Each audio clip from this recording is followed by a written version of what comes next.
Sabi ni Mahatma Gandhi, if it's an eye for an eye, the whole world will go blind. Let's make our stand. Ilang beses ko narinig dito sa hall na to, ang taong bayan, ang taong bayan, ang taong bayan. Eh, hindi ba naman lahat naman tayo halal ng taong bayan di ba? Hindi ba pwedeng sabihin ko na lang ang opinion ni Alan Cayetano? Isa lang naman ako Ang opinion ni Joel Villanueva. Ang opinion ni Mocha Uson, isa lang naman siya. Pero yung sabihin ko sa inyo, guys, ang opinion ng civil society, ang opinion ng masa, ang opinion ng taong bayan, dapat makonvict.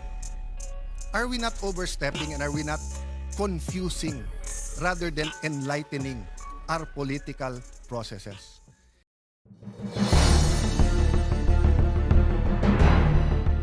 Mr. President, sabi po ng preamble ng Philippine Constitution, we, the sovereign Filipino people, imploring the aid of Almighty God in order to build a just and humane society and establish a government that shall embody our ideals and aspirations, promote the common good, conserve and develop our patrimony, and secure to ourselves and our posterity the blessing of independence and democracy under the rule of law, a regime of truth, justice, freedom, love, equality, peace, do ordain and promulgate this Constitution. Nanumpa po tayo na susundin natin itong Constitution na to. Madali pong sumumpa, mahirap to pa rin. Madali pong sumumpa na susundin kung naniniwala tayo sa desisyon. Paano kung hindi tayo naniniwala sa desisyon? Paano kung ang tinatanggal ngayong hapon na to ay si President Marcos at ayaw kong maging presidente si Vice President Sara Duterte? Will I have the courage to follow the same decision? That is the test I apply to myself today. Tinignan ko po ang Supreme Court decision. Solid po.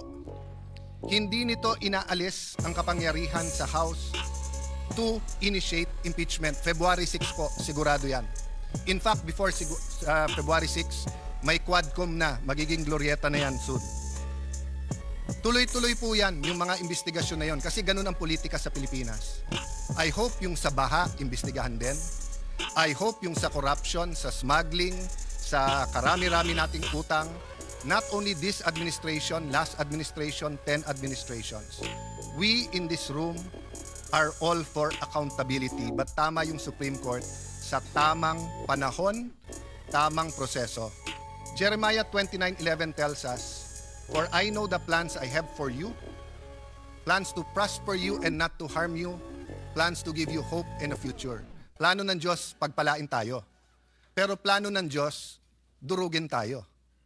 So, I remember this episode, I think it was in Twilight Zone, and it was also many times portrayed on television. What if nakilala mo si Hitler when he was 6 years old? Or when he was a baby, papatayin mo ba siya? I think even sa psychology or philosophy classes, tinatanong to ng mga professors, what if you had that unique opportunity, nakatabi mo si Hitler nung 6 years old siya, papatayin mo ba siya? Ang hirap sagutin nun. Of course, for us who believe that thou shall not murder, ang sagot madali. But what if you could have prevented the worst human rights violations in the world, the Holocaust? What if you could have prevented such fire of fascism that it actually swept, kung hindi ako nagkakamali, nag-Time Magazine of the Year pa si Hitler. I wonder what our answer is. But I know my answer here today. If you kill Hitler when you are 6 years old, if you justify the ends by the means, you will create more Hitlers.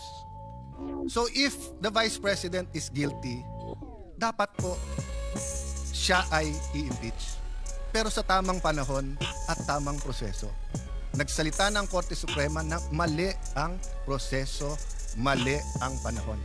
But yun po, Mr. President, sana kung ano ang discussion since February 5 dito na nakatuon kay Vice President Sara Duterte, sana kung sino ang guilty sa mga baha, ganun din tayo.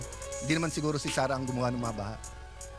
Sana po kung ano ang cause ng pagkabansot or stunting yung corruption. Ganun din, araw-araw talagang wag natin tantanan. Lastly, Mr. President, may I make an appeal to the media, our friends, the vloggers, yung iba nandito, political analyst, advocate, school deans, etc. Nakalagay kasi dito, we all agree on a regime of truth. Parati na lang ang vloggers ang nasasabihan na fake news. Alam nyo po, marami tayong political analyst ngayon. Di naman sila analyst eh. Ang ibig sabihin ng analyst provides objective, non-partisan, data-driven explanation of political events, systems, and trends. Ang ibig sabihin naman ng advocate champions a specific cause, policy, or interest group to influence public opinion and policy decisions in favor of their positions. Wala namang masama dun eh. So kung ikaw ay advocate, sabihin mo na lang. Pero mag-a-appear ka sa TV, magpapa-interview ka, sasabihin mo political analyst. Pero gusto mo lang, bata mo maging presidente, nililito mo pa ang tao eh. Ganon din po, ilan beses kami binugbog dito nung iba na ang sabi, bawal daw ang isang senator judge na mag-move to dismiss. Pero sila din ngayon ang nagsasabi sa mga senator judge, mag-MR kayo sa Supreme Court. Saka kayo nakakita na hindi pwede mag-motion for to dismiss. Judges dismisses cases because of no jurisdiction. Ang CA, 3 sila o 5. Hindi nyo lang nakikita sa publiko at hindi sila mag-move kasi sila lang nag-uusap. Ang Supreme Court, hindi ba dinismiss nila? Hindi ba sinabi nila no jurisdiction? Tayo kasi dito nag-usap sa hall na to. So natural, hindi naman pwedeng si Senator Batorni ay tumingin lang sa akin tapos maisip niya dismiss. Walang manifestation dito na hindi sinasabi. My point, Mr. President, is that yung sinabi ni Mahatma Gandhi nangyayari na sa Pilipinas eh. Sabi ni Mahatma Gandhi, if it's an eye for an eye, the whole world will go blind. Let's make our stand. Ilang beses ko narinig dito sa hall na to, ang taong bayan, ang taong bayan, ang taong bayan. Hindi ba naman lahat naman tayo halal ng taong bayan eh, di ba? Hindi ba pwedeng sabihin ko na lang ang opinion ni Alan Cayetano? Isa lang naman ako eh. Ang opinion ni Joel Villanueva. Ang opinion ni Mocha Uson, isa lang naman siya. Pwedeng sabihin ko sa inyo, guys, ang opinion ng civil society, ang opinion ng masa, ang opinion ng taong bayan, dapat makonvict. Are we not overstepping and are we not confusing rather than enlightening our political processes?